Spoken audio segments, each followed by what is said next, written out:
Hey everybody, I hope you're doing great. I wanted to check in with you again and send you another fun art video for you to work on, just to keep you busy because I know we've had a lot of time on our hands.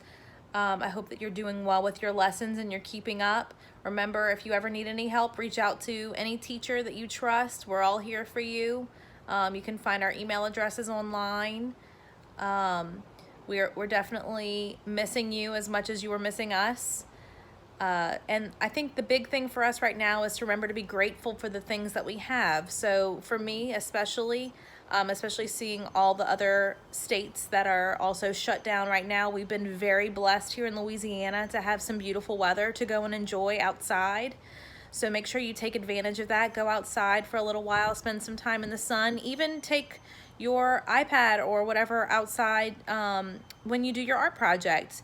Get some of that sunshine. And let's think about all the positive things that are going on right now and try to stay positive, that you are safe and that you are able to spend time with your family that you haven't gotten to do for a while. So let's try to stay positive and let's go ahead and stay tuned and make some art with me.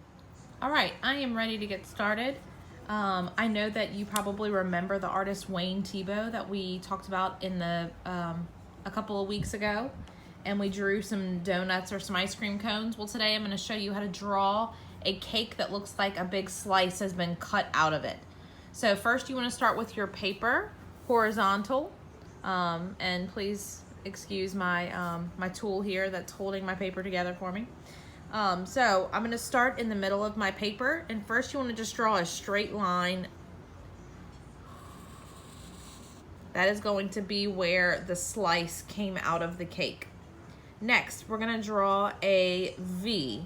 So my first V is going to be so it's actually an upside down V. So I'm gonna do the first one here, and then the other one here.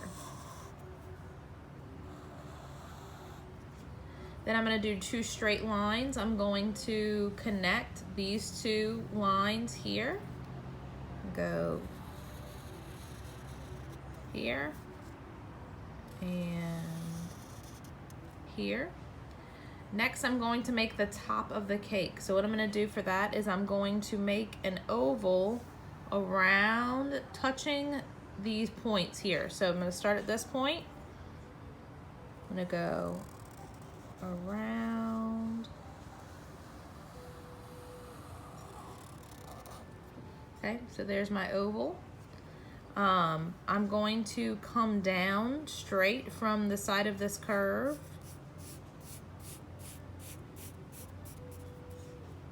And I'm going to make another curve to connect these two lines. And then I'm gonna do the same thing on this side. I'm gonna come straight down and make a curve. So now we have our cake with a slice missing out of it. I'm gonna go ahead and draw my table so my cake isn't sitting on the table or floating in the air. So I'm gonna add a line here, wanna continue it. Line there. So there is my cake sitting on the table. So maybe you wanna add some candles on top of your cake. Maybe you want to add the filling that's inside your cake. So here's my cake filling. And if you notice, I'm doing these lines at an angle, just like the angle that I did my V, to show that depth. When you go to color it, you're gonna wanna color close to this line a little bit darker and then get lighter as you come out, because remember there's gonna be a shadow here in the center of the cake. You can add some candles, you can add whatever designs you want on top of it. I'm gonna go ahead and decorate mine and I'll show you what it looks like when I'm done. Here's my finished product. As you can see, I added a couple extra layers into my cake. So here's my frosting. If you look a little bit closer, you can see that when I got here, I added a little bit of black crayon, and also you can see how I colored darker in the center because that's where the shadow would be. And then I colored a little bit lighter with my crayon as I came out.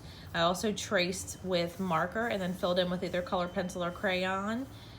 Did the same thing with my table. I added some little details here. And then, of course, in Wayne Thiebaud fashion, I had to add my shadow. So I picked a spot for my shadow. And there's my candles. And then I added some watercolor in the background just for some interest. So I'm working with limited supplies here too, guys. So whatever you have at home is great. I just used what I had and made this creation. So I hope that you enjoyed this lesson, and I hope that we get to make art together soon.